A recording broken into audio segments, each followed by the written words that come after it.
Hi, I am Dr. Pradeep Kumar N. I am a consultant plastic surgeon in Bangalore. So now we have finished facial nerve reconstruction.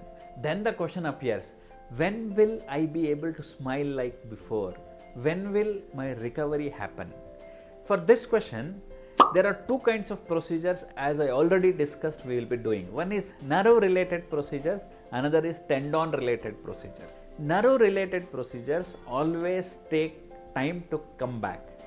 Most of the time it will take about 3 to 6 months for the movements to start happening, and during this period it is very important to undergo facial massages and facial stimulation physiotherapy, which helps in recovery of the patient. Coming to the tendon related procedures, these procedures usually give quicker result. When patient undergoes a tendon related procedures, immediately he will be able to see, he will be able to recognize that his facial palsy or his movements of the face have improved quite satisfactorily.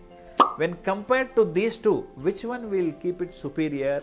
Nerve related procedures always give synchronous effect, because patient's smile will be synchronous. Both the sides he will be synchronically smiling, and dynamically, to have a big wider smile on the face, it is always have to go for nerve surgeries. But when patient has to go for a tendon surgeries, at that time the recovery is faster but little asynchronous smile, and dynamicity is very less. Statically, tendon procedures are very good.